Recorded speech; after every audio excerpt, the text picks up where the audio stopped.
Good afternoon, I'm Ben Miller. Day 2 of testimony is underway here at the Lancaster County Courthouse. NASCAR fans all over the country are getting ready for the Pocono 400 this weekend. Heroin overdoses have been dominating the headlines recently, but an even more dangerous drug has been sending people to the hospital. Noise complaints from neighbors and a suspended liquor license really hurt the bottom line for the Mock Chunk Opera House. There are plenty of fun things to do here at the Oregon Family Farm, like one of them is this hayride. Sinkholes are an all too familiar problem to many mid-staters, but some residents here in Camp Hill want to know who's going to fix this one. This garage on Arnold Street was home to one of Lebanon's largest heroin mills ever. Pension reform is a hot-button topic in the Commonwealth today. Because of technical difficulties, they weren't able to do so. So court is in recess for lunch right now. They reconvene at 1 p.m.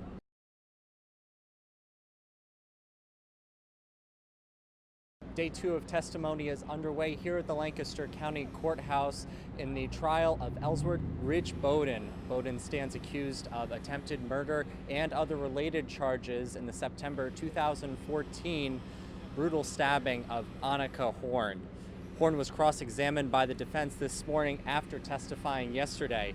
Detective Roland Brielle also took the stand this morning. Detective Brielle said when he first arrived at the scene of the stabbing, Bowden tried to escape by driving between two police cruisers, hitting one and nearly running Detective Brielle over.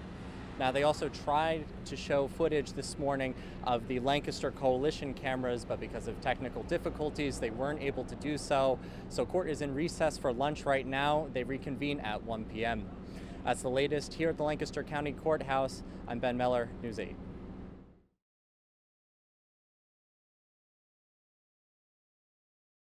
It started out very, very small and has obviously grown tremendously. Farm partner Maria Forey shares how Oregon Dairy Farm goes from picturesque Lancaster County farm to a small city for a few days each summer. We typically have 12 to 15,000 people that come out. It's a glimpse beyond the dairy aisle at the grocery store.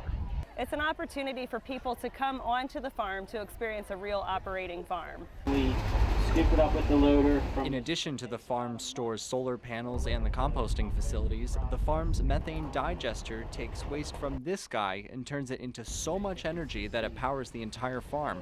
That work is being noticed. Economic, it's environmental, it's the community sustainability and family sustainability. The farm is one of 3 out of 50,000 dairy farms nationwide receiving a sustainability award from the U.S. government. The composting operation, the food waste, the food product, land, the conservation practices, they're right here in the Chesapeake Bay. I mean, all of that is part of sustainability. What they've made a commitment to as a family is to the succession plan to a new generation. That's sustainability. In Lancaster County, Ben Miller, News 8.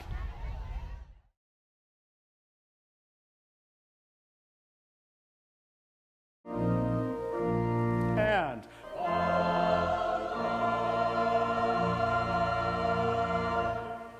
wonderful. Wow. Anytime a pastor has asked me to keep track of the work that I do behind the scenes, and I've given them that figure, they've never asked me again. I think it was a total shock. Jim Stanley is the director of music at Our Lady of Pompeii St. Peter Parish on Syracuse's north side.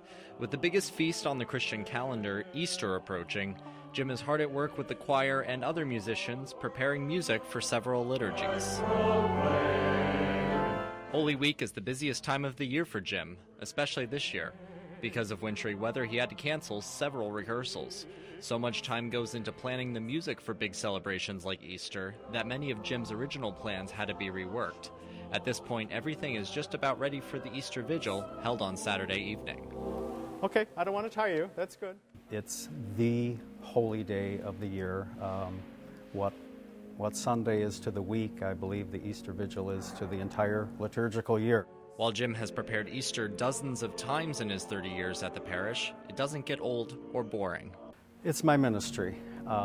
Just as a priest has their ministry, I feel this is my ministry. Facilitating sung prayer is Jim's goal. I think it was St. Augustine that said singing is praying twice, so if I can help people pray, enter into prayer, enter into a broader spirituality, I'm happy with that. I feel like I've done my job.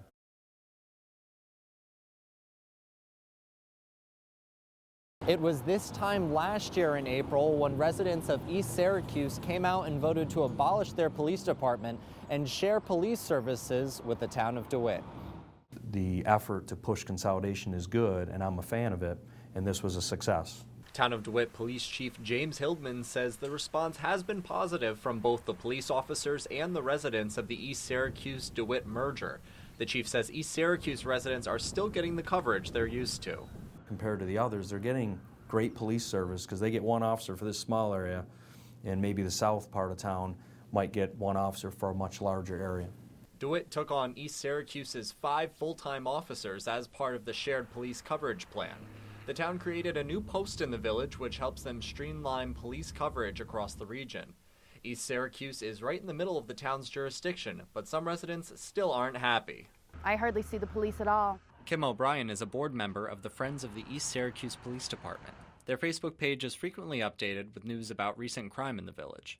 O'Brien says the sense of security the village's police department brought to the residents is long gone. They were on bikes. We had all kinds of benefits as taxpayers. They come and they check your house when you're on vacation. They walk around the whole perimeter of your house 3 times a day. O'Brien says the future of the village is at stake without improved police services. We need more presence around here. I think it's just going to continue to get worse.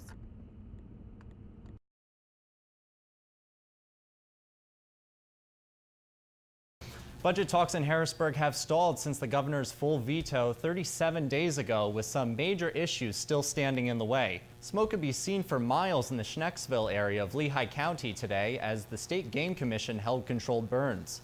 The group supposed to be looking into it is late with its report. So News 8 found out what it has and has not been doing.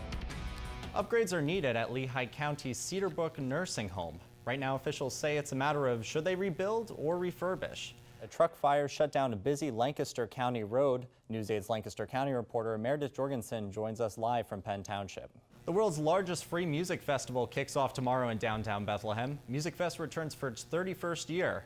There was some time to enjoy a little smash and crash at the Carbon County Fair. The Demolition Derby kicked off last night. The horsepower was a bit less, but the action was full throttle.